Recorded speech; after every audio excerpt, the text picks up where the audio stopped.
Olá pessoal, aqui é a Gabi Oliveira. Eu sou professora, antropóloga, mãe de 2 e moro aqui nos Estados Unidos. E esse é meu podcast, Uma Estrangeira. Hoje no episódio eu converso com o professor Áureo Toledo. Gente, eu conheci o Áureo ano passado, quando os Estados Unidos retiraram as tropas do Afeganistão, e a gente fez uma live no Instagram que foi super importante e muita gente aprendeu muito, me incluindo também. E dessa vez a gente conversa sobre um ano depois, como a gente entende o que está acontecendo no Afeganistão hoje, um ano depois da retirada das tropas. O professor Áureo Toledo é professor na Universidade Federal de Uberlândia. Ele fez doutorado em Ciências Políticas e ele sempre estudou essa questão de colapso e reconstrução, de estados, ou seja, países aí ao redor do mundo, e faz muito tempo que um dos países que ele é muito interessado é o Afeganistão. Então, ele é um poço de conhecimento, informação, um super comunicador. Então, espero que vocês gostem do meu episódio com o professor Áureo Toledo.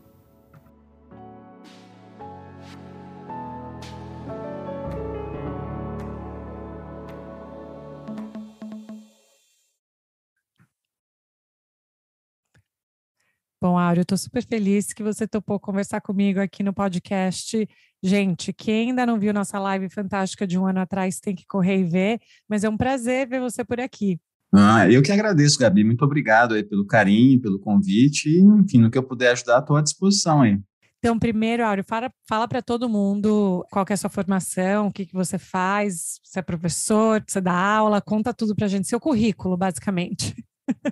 Eu sou formado em Relações Internacionais pela PUC São Paulo, aí fiz a minha pós-graduação, mestrado e o doutorado em Ciência Política na Universidade de São Paulo, na USP.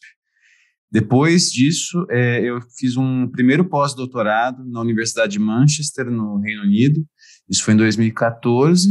E aí, em 2019, eu tive a oportunidade, com uma bolsa Fulbright, fazer um segundo pós-doutorado na George Mason University, em Arlington, na Virgínia. E desde 2009, eu sou professor de Relações Internacionais na Universidade Federal de Uberlândia, aqui em Minas Gerais. E qual que é o seu foco de estudo?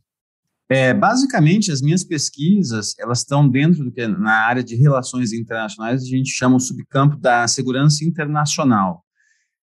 Então, as minhas pesquisas, elas discutem segurança internacional e aí elas são teoricamente informadas por perspectivas que a gente chama de críticas na nossa área, particularmente pós-estruturalismo, pós-colonialismo. E aí o meu foco mais empírico, que a minha grande agenda é a construção da paz, Como é que a gente constrói paz depois de conflitos civis? E aí o Afeganistão foi o meu grande estudo de caso, Eu estudei o Afeganistão, comecei a estudar a partir de uma perspectiva da antropologia, É uma das coisas que a gente tem em comum aí.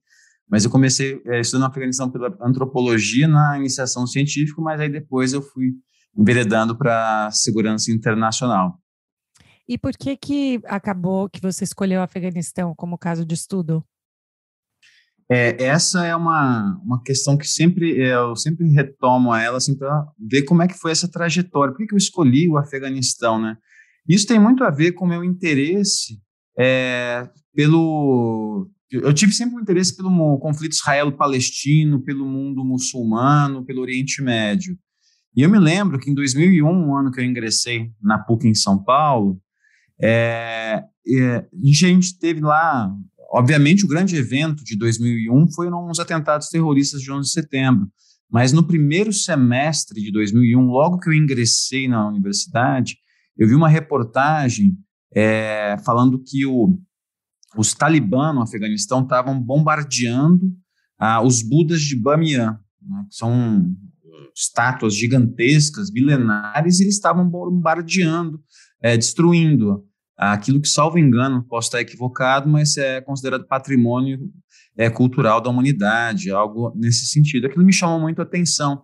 E do que eu conhecia sobre o mundo muçulmano, particularmente sobre o Islã, não havia nada que justificasse no Corão aqueles ataques. E aí aquilo me chamou a atenção, e aí por conta disso que eu fui para estudar na antropologia, né? Por que eles estavam fazendo isso? Por que eles diziam uma coisa, o Talibã, e praticavam outra, né? Analisar o discurso e a prática. Daí eu fui estudar o Afeganistão. Então aí eu comecei a procurar entender quem eram essas pessoas, os Talibã, por que eles estavam fazendo isso. Só que aí a conjuntura me engoliu, né? Aí o 11 de setembro, tudo que se veio depois, aí isso eu acabei direcionando a minha pesquisa para a área de segurança internacional. Desde então, estamos aí. Não, e é super interessante, né? É interessante como você também reflete no porquê, e aí é quase que é sempre relevante, né? Enfim, todos esses conflitos são relevantes, mas o Afeganistão acabou com um papel muito relevante, não só nessa questão com os Estados Unidos, mas no mundo. Você antecipava que fosse durar, né, o tempo que durou, não só a ocupação americana, mas outras questões ali com o Afeganistão, era algo que você achava que ia continuar por muito tempo? Olha, sinceramente, não. Eu não esperava isso, né? Que fosse tomar essa projeção, enfim, fosse virar esse grande evento que foi. Quando eu fui começar a estudar isso, estudar esse problema, né, esse discurso e essa prática do Alcorão pelo governo do Talibã, eu achava, o meu grande interesse era ver se a religião, em boa medida, ela era algo que informava a prática política do grupo, ou era uma retórica que escondia outras agendas político-religiosas, enfim. Mas aí veio o imponderável, né? Você não conseguia imaginar que os atentados terroristas de 11 de setembro iriam acontecer, e o que viria em 12 de setembro, né? Que 12 de setembro a gente fala que é o que mudou um monte de fato, foi a reação dos Estados Unidos, né? 11 de setembro você tem o atentado, mas é a reação dos Estados Unidos, a meu juízo, que transforma, né, as relações internacionais a partir de então. Então aí foi tudo isso que acabou levando a esse período aí que a gente tem de 20 anos, né, que culminou agora em 15 de agosto do ano passado com o retorno do Talibã. Então eu não consegui imaginar isso, mas aí a gente vê como é algo que também é volátil, né? Gabi, a gente estava no passado, quando a gente conversou, o Afeganistão ficou lá, tipo umas 2, 3 semanas em alta, e aí sumiu. Aí agora fez um ano, teve alguma matéria, enfim, mas, enfim, de novo a conjuntura está engolindo tudo, né? É difícil até, inclusive, ter acesso a boas informações sobre o Afeganistão hoje, sobretudo por conta da guerra da Rússia com a Ucrânia, das tensões recentes entre os Estados Unidos e a China por conta de Taiwan, enfim. Então, é aquele negócio. Eu tive um professor que me dizia o seguinte: tem alguns eventos que são tipo, uma baleia no mar, sabe? Você não vê nada, de repente o negócio vem, salta assim, faz aquele estardalhaço, chama muita atenção, depois volta para baixo. O Afeganistão acho que aparece um pouco assim, infelizmente. Sim. Porque quem mais sofre é a população do país, né? Sim. E aí, refresca a nossa memória. Não vou te forçar a fazer o que você fez na minha live, que foi uma história compacta. Vocês têm que ir lá escutar, pessoal. Mas, assim, só para as pessoas que estão escutando aí pela primeira vez, o que aconteceu até o atentado de 2001, né? E aí, daí a gente fala sobre agosto, quando os Estados Unidos retiraram as tropas aí do Afeganistão como um outro marco. Mas o que tinha acontecido até o atentado, e aí no pós-atentado, o que isso gerou? Em boa medida, se a gente parar e retroceder para entender o que é o Talibã, a emergência desse grupo e, enfim, o protagonismo que ele teve, é importante a gente voltar. Eu faço essa brincadeira até o Natal de 89, né? Quando a União Soviética, 1989, né, quando a União Soviética retira suas tropas depois de 10 anos de ocupação no Afeganistão. Isso é um evento bastante marcante, porque essa saída dos soviéticos dá início a uma guerra civil. Vão começar os grupos em disputa, né, os mujahideen, né, os combatentes da liberdade, acho que essa é a tradução. Eles começaram, os 7 grupos começaram a disputar entre si quem iria enfim, controlar o país. E aí, nenhum deles, cada um com seus apoios externos, nenhum deles estava conseguindo projetar poder por todo o Afeganistão.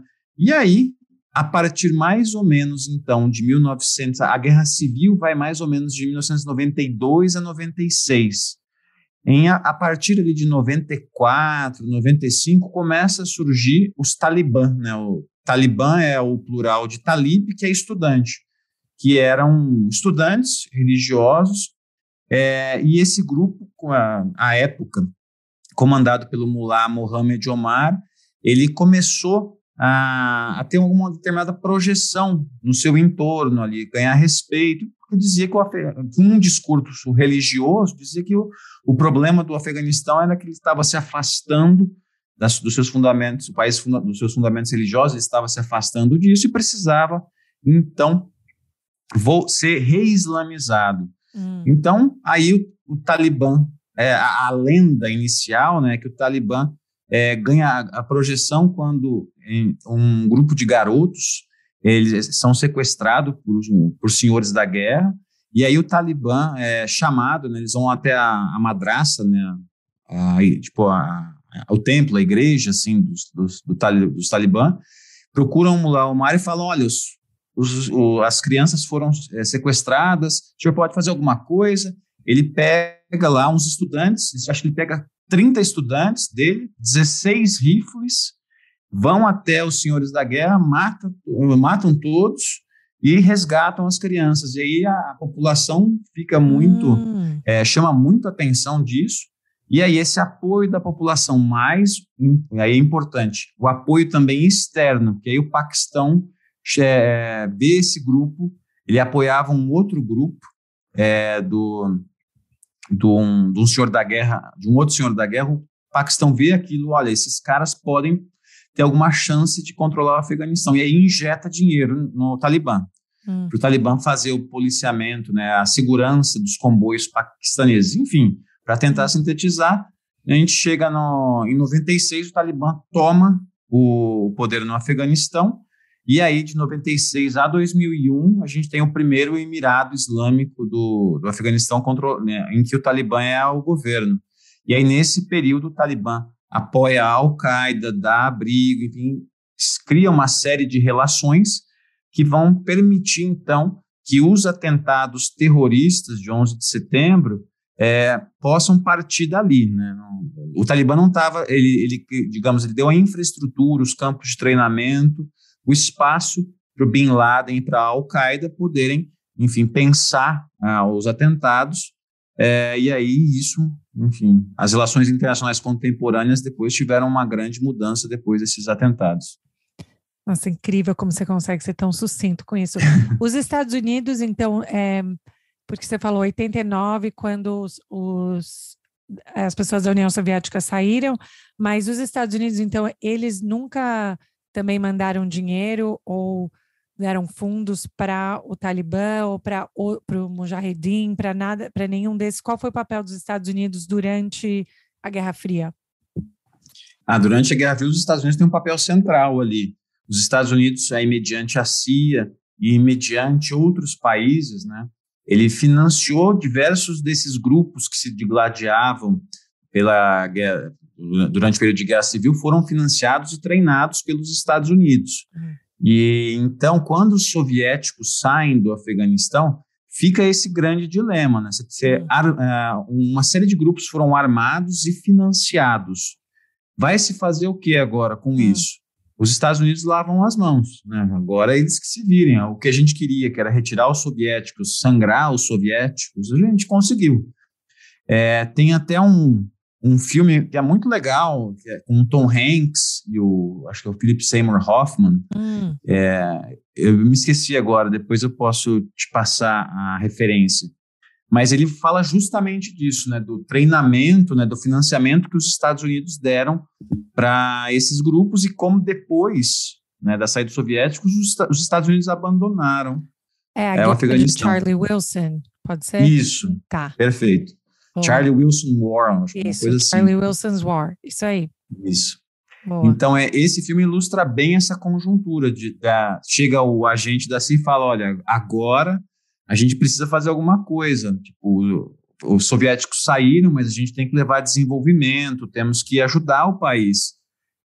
Vamos deixar isso desse jeito ou vamos fazer alguma coisa? Os Estados Unidos não vamos fazer nada. Então, os Estados Unidos, enfim, teve um peso, infelizmente, muito grande nessa história toda aí. E ainda tem, depois a gente vai ver os 20 anos, né, de ocupação. Pois é. Então, aí como você falou, eu pensei agora refletindo que você falou do 12 de setembro. Eu nunca tinha ouvido essa parte. Eu acho bem interessante pensar que a reação, na verdade, mudou, né, muito dessas relações. Então, depois que isso acontece, os Estados Unidos, né, vão, né, decidem que vão invadir, que vão atrás da Al-Qaeda. E aí, qual que é o racional americano naquele momento? Queremos ir atrás da Al-Qaeda, ou naquele momento eles já misturaram com o Talibã também, já falaram, não, a gente quer tudo agora, não só a Al-Qaeda, mas vamos abaixo com tudo? Olha, eu acho que para ilustrar, para deixar bem claro isso, vale a pena. Eu, quando vou explicar o que é um acordo de paz, né, um acordo de paz, né, ele é basicamente você projetar um futuro para um país, para uma população. Mostrar que, olha, o caminho a ser seguido é esse, né? Só que essa projeção de futuro, né, olha, esse é o caminho que nós temos que seguir, ele tem que se materializar concretamente. E no caso dos Estados Unidos, quando a gente vê os atentados de 11 de setembro, e aí é uma coisa que foi muito rápida. Você tem outubro, final de outubro, salvo engano, os Estados Unidos atacam o Afeganistão. Novembro, a Cabul já cai. E aí, para você ter uma ideia, Gabi, em 2002, no começo de 2002, o Talibã estava destroçado. Ele estava acabado, né? Não, se quem apostasse ali no Talibã em 2002 perdia, porque o Mullah Omar, as principais lideranças estavam destruídas. Eu vi uma vez a quantidade de bomba que foi disparada, de míssil, no Afeganistão, é algo gigantesco. Então, os Estados Unidos, eles invadem para pegar o Bin Laden, a Al-Qaeda. Esse era o foco. Mas aí você tem que invadir e vai apresentar que futuro para o Afeganistão, né? Então, isso começa, nesse momento, a se pensar qual vai ser o acordo de paz. E nesse momento começa a ser desenhado o que a gente chama dos acordos de Bonn, né? Os acordos de Bonn, Bonn é uma cidade na Alemanha, né, onde foi assinado o acordo de paz. Esse acordo de paz, ele foi assinado, se eu não me equivoco, em 5 de dezembro de 2001. E aí, eu tenho uma entrevista do Donald Rumsfeld, né, que é o secretário de defesa dos Estados Unidos, era, né, à época, no dia 6 de dezembro. Eu digo que dia 6 de dezembro foi assinado dia 5, dia 6 é quando o acordo começa a dar errado, acaba. Por quê? Porque o Rumsfeld, ele é perguntado, nesse acordo de paz, vocês vão negociar com o Talibã? Né? Porque um acordo de paz implica você fazer o quê? Você trazer a outra parte, olha, a gente não pode se matar, a gente tem que pensar um futuro juntos. É pensar um pouco o que o Mandela, por exemplo, fez na África do Sul. O Rumsfeld falou, não vou negociar com o Talibã, a gente não vai.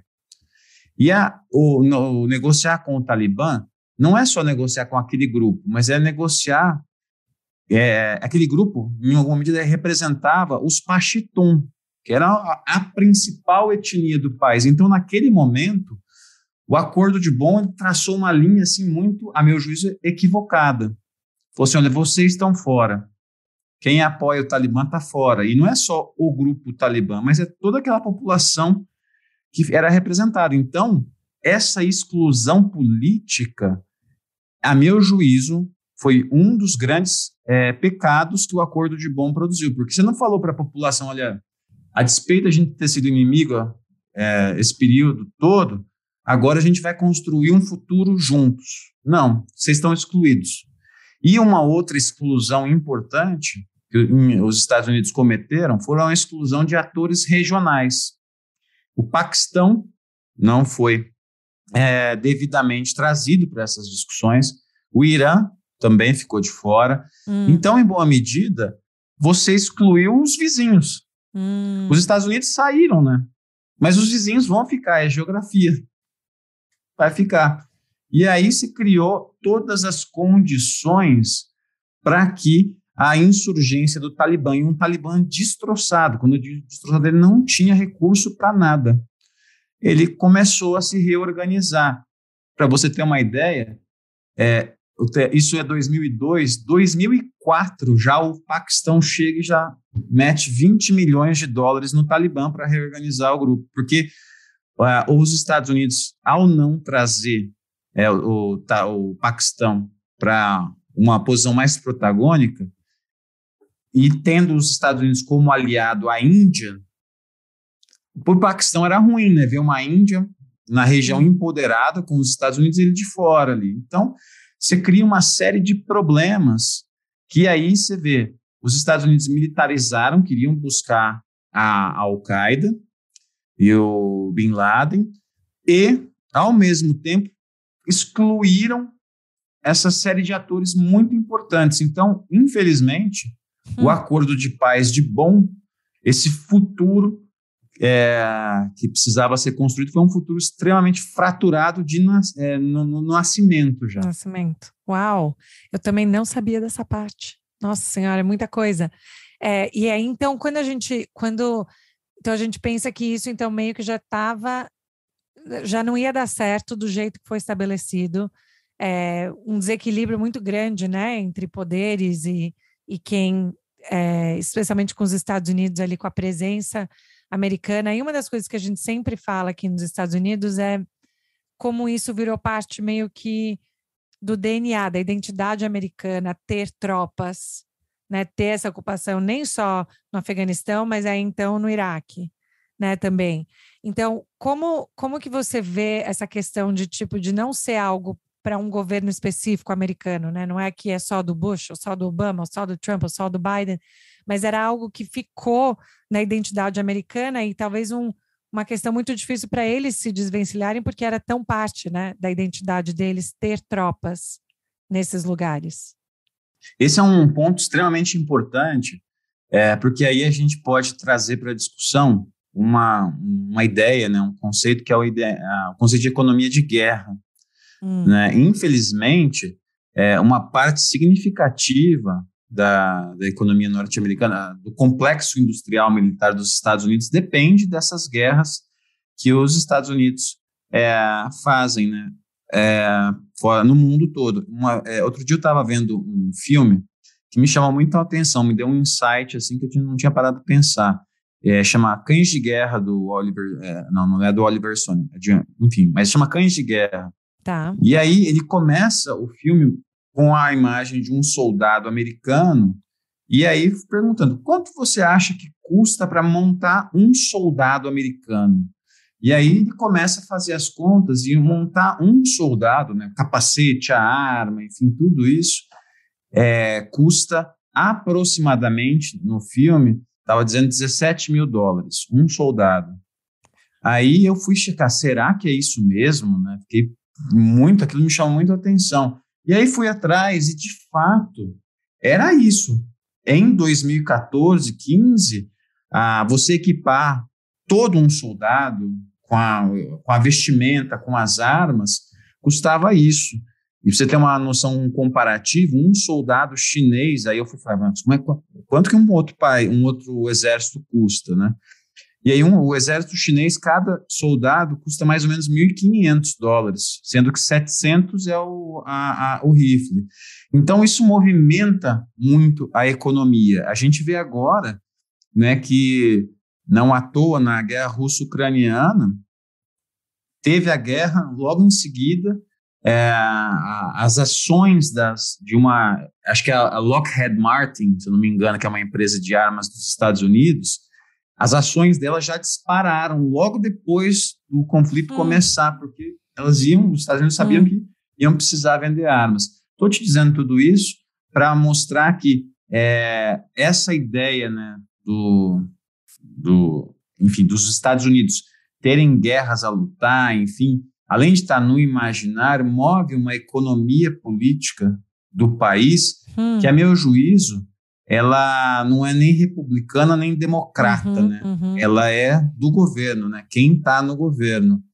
Então, esse é um ponto que eu chamo sempre a atenção, né? No caso particular da guerra no Afeganistão, saiu um relatório recentemente dizendo que de todos os recursos levantados, né, despendidos pelos Estados Unidos na guerra no Afeganistão, nesses 20 anos, a maior parte deles são recursos pagos não para custear a população local, coisas no Afeganistão, mas para custear os contractors, né? As pessoas que são contratadas, muitas dos Estados Unidos, para prestarem serviços lá. E não tem nem a discriminação do que foi pago para os contractors, que serviço eles estavam prestando. Então, esse é um ponto que a gente tem que ficar bastante atento. Tem essa questão, né, do imaginário, mas é uma economia política do conflito que move muitas vezes os países. O Talibã, por exemplo, também não era diferente. O Talibã se sustentou em 20 anos porque ele bebia na economia da droga, né, do ópio, e ele tinha apoio da população porque ele prestava algum tipo de serviço público, né? Eu vi um dado que o Talibã chegou a controlar 80 unidades de saúde, era tipo hospital, clínica, que prestava serviço para a população ali. Então, nesse período de 20 anos, você consegue entender também como essa economia do conflito, né, ela permite a organização dessas relações sociais aí. Incrível. E então, quando a gente pensa, que eu achei muito interessante que você falou, né, que então o Talibã estava acabado ali naquele começo, logo após a invasão americana, ele se restabelece, né, enfim, nesses 20 anos, agora, como você acaba de dizer, continua ainda, né, se fortalecendo, ainda tem dinheiro circulando, tudo isso.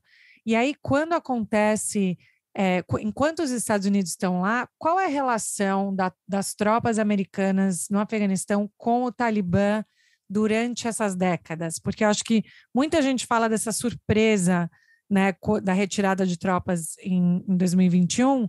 Nossa, e como que o Talibã já estava ali perto? As pessoas às vezes tinham uma ideia que o Talibã não existia mais, ou que estava muito longe. Mas qual que era essa relação ou a coexistência? Já existia uma coexistência? Essa é uma questão muito interessante mesmo. As informações que eu tenho, os dados que eu consegui ter acesso, dão algumas pistas, né? Não sei o quão confiável também são esses dados, mas o que nos aponta primeiro, que as forças de segurança afegãs, elas eram muito grandes, né? Isso, acho que, se não me engano, envolve exército, mais polícia, enfim, e eram treinados pelos Estados Unidos. E o treinamento que os Estados Unidos deu para essas forças era um treinamento caro, né, que era de contra-terrorismo. Então, uma vez eu vi um dado que dizia que o custeio de todas as forças de segurança era quase o PIB do Afeganistão no começo dos anos 2000, 2005, alguma coisa assim, se eu não estou equivocado. Muitos dessas tropas, elas são... esse talvez seja um dos grandes dilemas, né, que a gente enfrenta em situações pós-conflito. Como é que você vai pegar uma sociedade altamente armada, né, e fazer com que ela se desarme, né? Isso a gente chama, né, um dos principais programas que lidam com isso é o que a gente chama de DDR. É o desarmamento, a desmobilização e a reintegração. Você vai desarmar os grupos, você vai desmobilizar, acabar com os laços de milícias dele, desmobilizar esses grupos, mas você tem que também reintegrá-los à sociedade, tem que torná-los civis. E aí o que acontece? No caso do Afeganistão, como é que você reintegrou essas pessoas? Uma parte significativa foi reintegrada, assim, vocês eram milícias, agora vocês vão fazer parte do exército, das forças de segurança. E aí tem um problema, né? Que, tipo, as pessoas que elas tinham lealdades com os seus grupos, né? Com o Talibã, enfim, com outros grupos que ainda atuavam, de outras etnias e tal. Elas vão ser agora fiéis ao Estado. Para fazer isso, você precisa de treinamento, né? Um treinamento específico, enfim. Isso foi um desafio que os Estados Unidos, infelizmente, aí novamente, não deram a devida atenção. Outro ponto importante é que esse processo de reintegração não passa apenas por você trazer esses grupos e colocá-los nas forças de segurança. Né? Algumas dessas pessoas podem querer fazer outra coisa, né? Então, você tem que dar oportunidade, né? Tipo, a pessoa para abrir mão da arma que ela tem, que é um ativo que ela tem num momento de guerra, é o ganha-pão dela, né? A arma ali, ela se defende, mas ela fazendo parte do Talibã. Esse é um ponto importante, as pessoas não sabem, os primeiros talibãs, talvez eles tenham sido aquela coisa mais heróica, mítica, assim, nós estamos pela causa, mas ao longo dos 20 anos, muitos recebiam salário para fazer parte das tropas, enfim.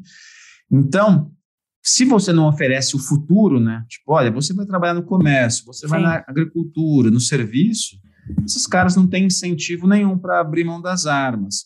Então, o que eu estou querendo dizer com isso era a relação das forças de segurança com o Talibã, muitas vezes, como é que se davam? A primeira questão, essas forças de segurança, alguns deles provavelmente eram fiéis ao Estado, ao governo, enfim, e confrontavam, mas não dá para desconsiderar que uma parte dessas forças tinha, digamos, lealdades dúbias, né? Enfim, ao Estado, ao Talibã, enfim, e outros sequer estavam interessados nisso. Então, é uma relação muito difícil e que, infelizmente, essa projeção de poder não chegava no interior do Afeganistão, né? Em algumas regiões, essas forças não conseguiam chegar e era onde o Talibã conseguia apoio da população, controlava, né? Esse é algo que é muito importante de ser destacado. Eu vi um relato de uma família, né, de afegãos dizendo que em 2002, 2003, as forças dos Estados Unidos e as forças de segurança afegãs, elas estavam indo para o interior e entravam na casa das pessoas e esculachavam as pessoas. Você apoiou o Talibã, não apoiou, onde é que eles estão e tal, e ia confrontando, sabe? E de uma forma muito grosseira, né? Batendo, enfim, prendendo essas pessoas. Isso já cria um antagonismo. Nossa, olha o que esses caras estão fazendo aqui comigo. Né? Então, isso já levava, aprofundava essa exclusão dessa população, né? E fazia com que a população tivesse mais simpatia pelo Talibã do que pelo que os Estados Unidos estavam fazendo no país. Sim, isso é interessante também, porque dá para ver ao longo dos anos, é quase que, se fosse um gráfico, seria ao contrário, né? Assim, a moral e a força dos Estados Unidos vai diminuindo nesses 20 anos, né? As tropas, muito sem moral de estar lá, muito, né, essa questão de, nossa, faz tanto tempo, o que a gente está fazendo aqui?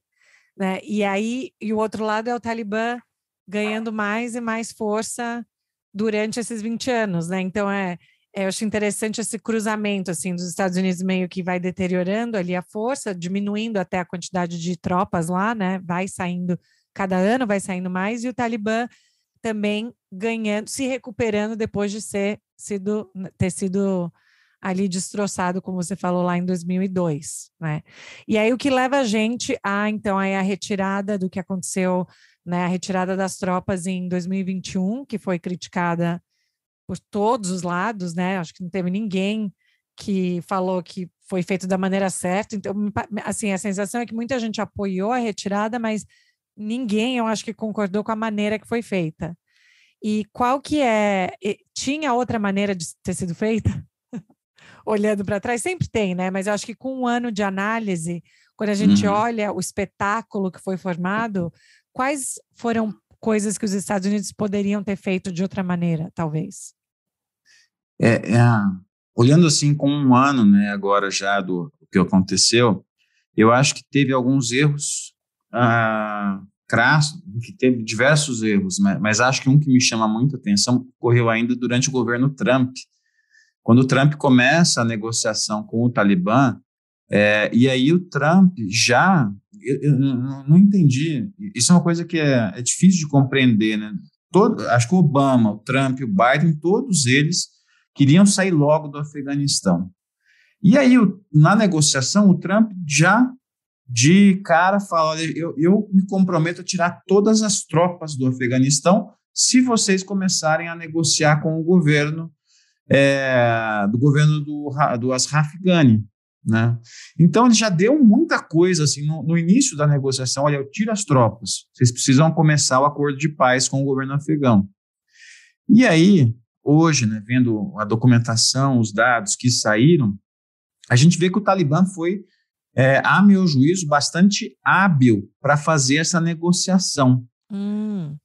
Ele conseguiu postergar ao máximo e protelando as negociações, e paralelamente a isso, ele foi começando um processo de, digamos, de varredura, assim, e tomando diversos distritos em províncias lá no país. Então, acho que o primeiro erro, em termos assim, de encaminhamento político da questão, foi essa negociação prometeu muito para o Talibã e pediu muito pouco em troca. Né? Não pediu uma coisa tipo: olha, vocês têm que se desarmar. Tá. Não pediu algo grande. Pediu: olha, vamos começar uma negociação, a gente tira as tropas todas. Isso foi o primeiro ponto.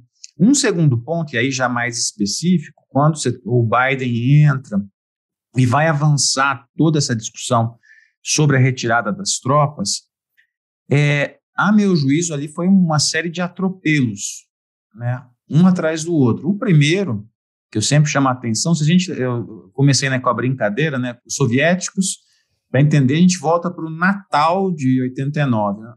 Por que o Natal? Os soviéticos retiraram o Natal. É inverno no Afeganistão, né? Então é mais no inverno, uma retirada de tropas num país que tem um inverno rigoroso, em termos de logística, enfim, de segurança, é melhor. Porque aí é difícil, né? Você tem o clima incentivando as pessoas a não ficarem em casa, a não fazerem atentados, enfim. A retirada das tropas foi em agosto, né? Num momento em que não está frio, e foi feito de forma extremamente atropelada, né? Vamos tirar tudo uma vez, e aquilo criou, né, no aeroporto de Cabul, um alvo assim no aeroporto. Ali, olha o que está acontecendo, um monte de americano aqui, um monte de alvo potencial, e aí começa a ter os atentados, enfim, o Estado Islâmico, o CA atua lá, enfim. Então, você teve as promessas que vêm desde o Trump, o processo extremamente acelerado com o Biden, e aí, olhando agora para trás, a gente tem também toda uma situação em que não foi feito, vamos tirar todo mundo, mas aquelas pessoas, os afegãos que contribuíram ou não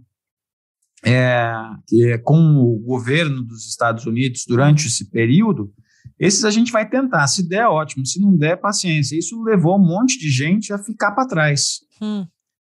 Então, uma vez eu escutei um analista dizer: olha, a retirada de tropa nunca é fácil, nunca vai ser perfeita. Eu tendo a concordar, é uma decisão politicamente difícil e de execução difícil.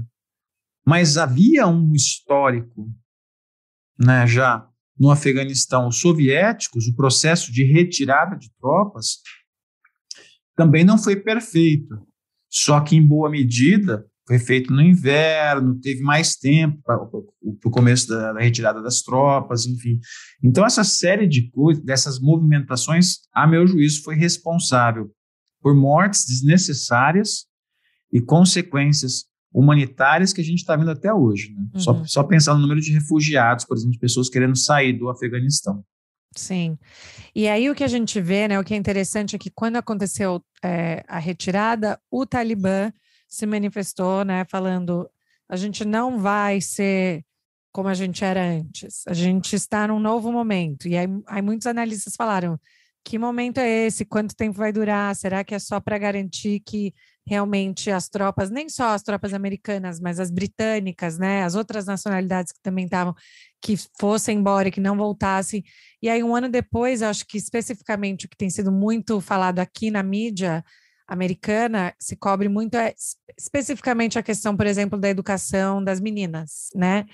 E isso é que o Talibã havia prometido que né, os colegiais iam ser abertos, aí no dia que elas foram, os prédios estavam fechados, e aí tem muita matéria mostrando elas chorando, né, falando que não tem mais esperança para o futuro, que não imaginam o que vai acontecer. Então, existe um foco importante, né, que a mídia está fazendo nessa questão da educação, mas essa promessa que o Talibã havia feito não foi uma promessa, né? Foi só o que você começou a estudar no começo da sua carreira, o discurso e a prática. Foi isso? Foi, não tenha dúvida, você está correta, foi retórica, porque se a gente olha agora para a situação particular da situação das mulheres, é uma situação muito semelhante ao que aconteceu lá entre 1996 e 2001. A gente vê o quê? Nesse momento, né, por exemplo, situação de direitos humanos, e particularmente mulheres e educação das mulheres, o Talibã, ele, enfim, a gente olha assim para o que está sendo feito com relação às mulheres e ao que a mídia reporta, são escolas fechadas para as mulheres e particularmente as crianças, as meninas, né? As universidades também são fechadas para as mulheres. Serviços públicos, por exemplo, se eram ocupados por mulheres, essas mulheres foram demandadas que não fossem mais trabalhar. Está acontecendo um processo que é de, digamos assim, não sei se é um termo legal, mas tipo uma privatização das mulheres no sentido de que elas têm que ficar só em casa. Elas estão sendo excluídas da vida pública. E isso é algo que vem dos anos 90, né? E por quê, né? Isso é uma coisa que sempre me chamou muita atenção também no discurso e na prática, que quando você olha o Corão ele é extremamente favorável à educação de homens e mulheres. Não tem nada disso justificando a exclusão de mulheres com base no Corão. E aí, de onde é que o Talibã tira isso? É aí que tem que entrar um pouco o olhar antropológico, né? De quem são os Talibã? De onde é que eles vieram? Então, por exemplo, o Mullah Omar, ele veio lá de uma tribo no sul do Afeganistão, em que eles têm uma prática, que se eu não estou equivocado, é a prática da purda. A purda é o quê? As mulheres ficam em casa. E elas não podem sair de casa, tem que ficar lá. Então, é uma prática cultural extremamente conservadora, sexista, enfim, com relação às mulheres. Então, o fundamento disso não está na religião, mas está em outros elementos que, digamos assim, compõem essa visão de mundo do Talibã. A grande questão agora, me parece, é que essa tentativa ela está se confrontando com um Talibã, com um Afeganistão diferente, né, que durante o período de 20 anos aí, uma parte, enfim, substantiva da população teve acesso à educação, né? Então as mulheres estudaram, homens estudaram, houve, digamos, uma revalorização da educação, e esse é um ponto importante também, porque a educação, a meu juízo, quando a gente vê a questão da ajuda internacional de doação, ela, felizmente, ela é uma área que entra recurso rápido. O doador internacional, esse é um debate também muito grande. O doador internacional, quando ele doa, ele doa o recurso, mas ele também quer ver, né? Ele quer ter algum retorno em termos de uma publicidade e tal, de ver, ou minimamente ver acontecer. Então, você pagar construção de escola, uniforme, salário de professor, é algo que o retorno é relativamente rápido, né? Você investe o dinheiro, daqui a um tempo você tem a escola, você arruma um lugar, começa a ter aula. Os doadores internacionais, eles procuram esse tipo, privilegiam isso. Tá. Ninguém, é difícil, tipo, um doador, tipo, investir em saneamento básico. Né, porque o retorno é demorado, né? Então, você tem a pressão agora pela educação, também tem isso, né? Porque criou-se todo um período, nesses 20 anos, aí, toda uma comoção com relação à educação. Agora, o que o Talibã vem fazendo é justamente segurando, está conseguindo segurar essa pressão. É uma pressão que vem da população, mas eu vi uma reportagem outro dia dizendo que existem talibãs, né, membros do grupo, interessados na educação dos seus filhos e filhas, não só dos homens, das mulheres também. Então, eu não sei como é que eles vão conseguir segurar essa pressão da demografia, né, da população aí que está interessada, que mudou, que é diferente, que teve acesso e que, enfim, agora não tem, que quer a educação, mas está enfrentando dificuldades. Não sei o tamanho dessas pressões que vem de dentro do grupo para educar os filhos, mas aí tem a grande questão, que é justamente o dilema dos doadores agora. Que uma coisa era você doar para o governo do Ashraf Ghani, um governo internacionalmente reconhecido. Agora, você doar para a educação, mas para o Talibã, como é que fica essa situação? É um dilema. As pessoas querem doar, é o que você falou, né? Elas querem doar pelo que ou as organizações, mas ao mesmo tempo você está doando para aquele governo. Justamente, aí quem vai ganhar, digamos, os louros, né, dessa conquista, né? Tem toda essa situação que é muito complexa, né? Porque você doar para a educação você, em alguma medida, como é que você divide as coisas? Que essa é uma situação que na literatura a gente chama da síndrome do setor público duplo, alguma coisa assim. Porque você, num país saído de conflito, o Afeganistão, infelizmente, é case nisso, quando você tem o governo e doadores internacionais atuando em nichos muito semelhantes, você cria uma situação em que você tem quase dois setores públicos duplos, só que um é financiado por impostos, pelo Estado, né, pelo recolhimento de impostos, esse tipo de coisa, e outra por doadores internacionais. Aí fica aquele negócio, quem que está me pagando meu salário? Quem que está oferecendo esse serviço? É o governo ou o doador? A quem que eu obedeço? Quem que eu respeito? Enfim. E o dilema agora dos doadores é justamente esse, né? Como é que a gente faz essa situação? É muito difícil e é uma coisa, não tem resposta fácil, né? Eu estava dando uma aula outro dia sobre isso e uma estudante, acho que ela capturou o meu dilema, assim. Ela falou, professor, é tão difícil porque se eu quero, a gente tem que ajudar, mas se a gente ajudar, a gente pode contribuir também para o grupo que está oprimindo. Enfim, como é que toma uma decisão desse tamanho, nessa conjuntura? É muito difícil. Sim, e aí prejudica no final a população, né? Que é quem Justamente. sobra do outro lado com isso. E importante, né? Como você falou, é importante dizer que mesmo com essa questão de como a mídia cobre, é impressionante também ver o protesto, a resistência, né, das mulheres lá. Então, assim, também essa ideia de que, né, os doadores internacionais vão salvar o resgate, tudo isso, a gente sabe que não é verdade, que sempre existiu uma resistência, uma força muito grande ali das mulheres sempre se organizando, né, para conseguir manter os próprios direitos. Então, eu acho que o exercício que você propõe é muito importante, que é o primeiro que você falou, né, separar o que o Talibã faz, as interpretações do Talibã, o que eles fazem versus Islã, né? Então, assim, são coisas diferentes que as pessoas tendem, às vezes, a colocar na mesma questão.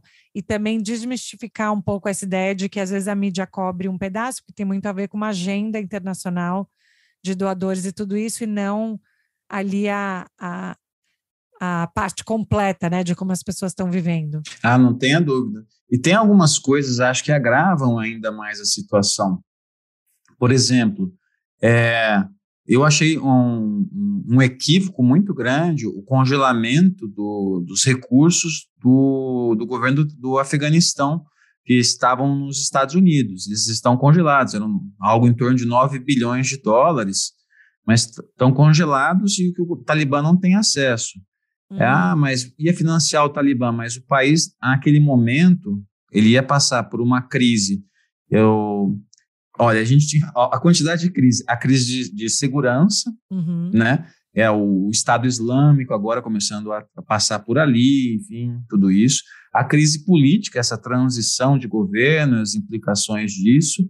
Uma crise sanitária, né? A Covid estava batendo ainda. O Afeganistão, último dado sobre o Covid que eu tive do país é que tinha algo em torno de 7 mil mortos. Pode parecer pouco, né, comparado, por exemplo, com o Brasil e os Estados Unidos, mas é um país que testa pouquíssimo. Não tem como saber, né, se morreu de Covid, o que foi.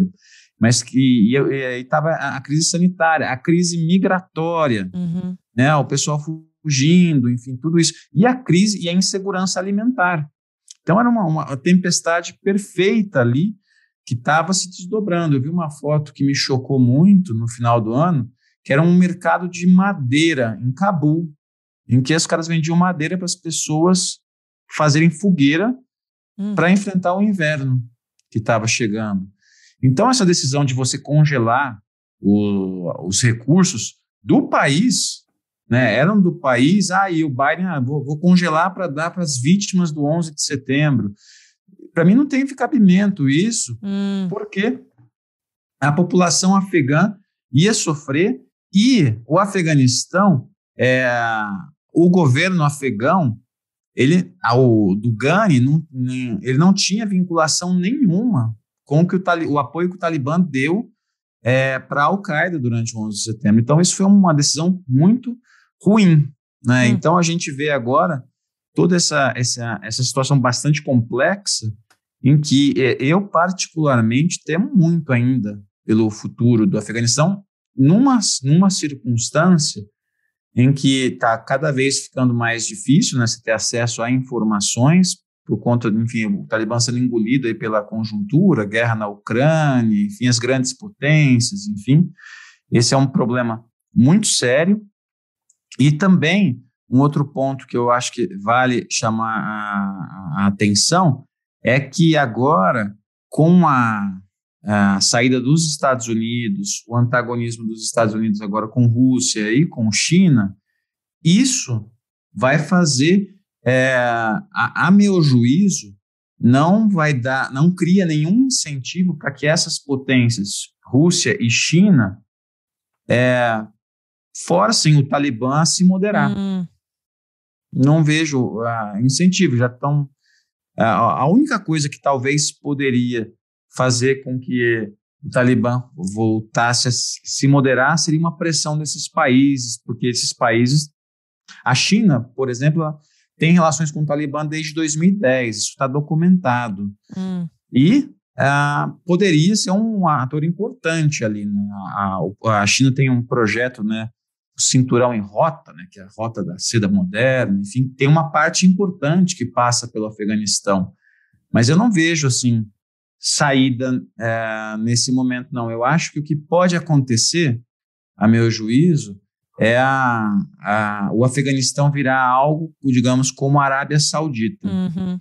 A gente sabe, quem dera fosse tão rico quanto a Arábia Saudita, mas vai ser um governo que desrespeita os direitos humanos, que no caso do Afeganistão vai continuar desrespeitando mulheres, mas que não vai ser cobrado porque você tem atores importantes que dão cobertura. A Arábia Saudita e os Estados Unidos fazem isso, né? Sim. Eu acho que é o que pode acontecer. Em nome da estabilidade internacional. Não mexer Justo. no... Entendi. Bom, a gente está quase aqui no horário, eu já te aluguei muito, professor. Imagino. Agora, então, só fala para a gente, olhando para o futuro, quais são aí alguns aspectos que você está interessado em observar? Esse que você falou é um, né, que eu acho bem interessante, ainda não tinha ouvido, que do Afeganistão aí virar um potencial e a Arábia Saudita nesse sentido que está sendo encoberto ou perdoado ou não cobrado por nada em nome da ordem aí, mas quais são outras coisas que são interessantes a gente ficar de olho? Eu chamaria atenção, enfim, aí é o vício, né, da minha formação. Eu sempre procuro, enfim, onde é que existem potenciais para mudanças minimamente progressistas, né, tipo, que possam melhorar a vida das pessoas. Então, eu estava vendo, né, pensando, qual que é a alternativa, né, o que pode ser feito para o Afeganistão sair dessa situação tão difícil, dessa quadra histórica tão ruim que o país enfrenta. Para a construção desse futuro, eu acho que algumas coisas existem potencial. Por exemplo, eu descobri algo que eu não sabia, né? O Afeganistão, durante muito tempo, foi e ainda é, salvo engano, o maior produtor de ópio do mundo, né? 97% da produção de ópio, né, de opioides, vem de 3 países, Afeganistão, Mianmar e o Laos. E desses 3, o Afeganistão é responsável por 83%. Uau! Mas aí eu estava vendo, o Afeganistão também é um grande produtor de trigo e romã. Né? Romã, aquela frutinha, né? Sim, adoro. Que eu como só final de ano, e olha lá, né? Que é difícil chegar, mas a produtividade por exemplo, o hectare da romã, a produtividade é maior que do ópio, por exemplo. Então, sempre quando eu olho, né, esse tipo de informação, para apontar, olha, existem alternativas. Se você quiser apresentar um futuro para o país, por exemplo, para fazendeiros que plantam a papoula, né, que dá origem ao ópio, eles continuam plantando mais por segurança, porque os caras pagam. Então, você tem que fazer uma política, por exemplo, de incentivar essas pessoas a, em vez de plantarem ópio, plantarem, por exemplo, romã ou trigo, que aí você vai começar a reintegrar essas pessoas à vida civil e também contribuir, enfim, para o país. Só que aí o problema qual é? A plantação de ópio, os traficantes internacionais de drogas, o fazendeiro planta, eles dão um jeito de tirar. Agora, romã e trigo, você tem que, não basta dar só a semente para o fazendeiro, você tem que criar a estrada para ele escoar a produção, esse tipo de coisa. Então, eu acho que, da minha perspectiva, do que eu gosto de apontar, eu gostaria de chamar a atenção para tentar a gente buscar essas alternativas, né? Como é que a gente pode pensar em contribuições para esse futuro afegão aí. Então, por exemplo, essa mudança de commodities é algo que a comunidade internacional poderia, por exemplo, agir, contribuir. E aí, pensar que a gente precisa salvar vidas e que, enfim, como é que vai ser a relação com o Talibã? Eu acho que nesse momento pesa mais você conseguir atingir a população e salvar vidas. Sim, sim. Né? Esse é meu wishful thinking, né? Tipo, eu gostaria que esse fosse o foco. Mas, infelizmente, acho que o que vai acontecer com o Afeganistão vai ser esse cenário da Arábia Saudita aí, e a ver como é que vai ser a relação com o Estado Islâmico cá ali na região. O Talibã antes, ele era o grupo insurgente. Sim. Era ele quem tacava as pedras nas vidraças, né? Agora o Talibã é a vidraça. Então vai ter alguém que vai tacar. Isso, Justamente, acho que isso que vai ser agora as agendas futuras aí do que pode acontecer no Afeganistão. Adorei, Áureo. Muito, muito obrigada aí pelo seu tempo. Que poço de informação da história. E, enfim, gente, quem ainda não viu pode voltar lá no Instagram e ver nossa live, que todo mundo fala, né, que, enfim, a sua didática, a sua tranquilidade, né, de passar essas informações, esses dados é tão importante. E é legal, eu adoro te escutar, porque eu acho que desmistifica também muito do que as pessoas às vezes imaginam um acadêmico que só fala coisa que ninguém entende. Né? E eu que agradeço. Eu acho que é super legal ter essa parte onde a gente consegue entender e ser parte aí de uma discussão, para não deixar que a baleia, né, que só seja uma baleia, que suba naquela hora, mas que a gente possa manter uma conversa que honre as vidas de pessoas que estão longe da gente geograficamente, mas que merecem essa atenção. Então, eu fico muito, muito grata. Imagina, Gabi, eu que te agradeço o convite, é sempre um prazer falar com você. Os seus convites não são convites para mim mais, viu? Os seus convites são convocatórias. Boa, já me gostei. Convoca, então... eu apareço. Adorei, fantástico. Então a gente se fala, espero aí que vocês tenham um bom final de semana. Obrigada, tchau. Áureo. Beijo, tchau. Beijo, tchau.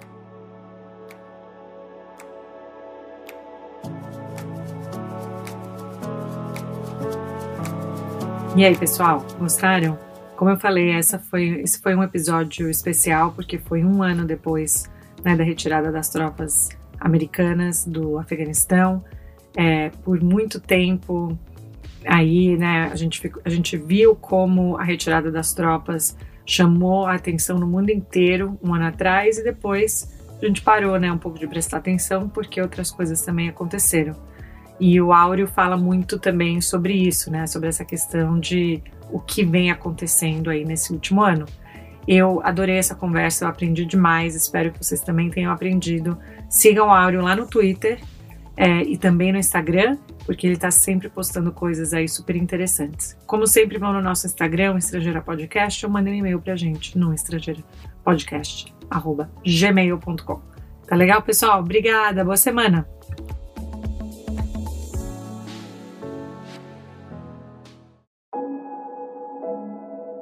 Esse podcast foi editado por Fábio Guerrara.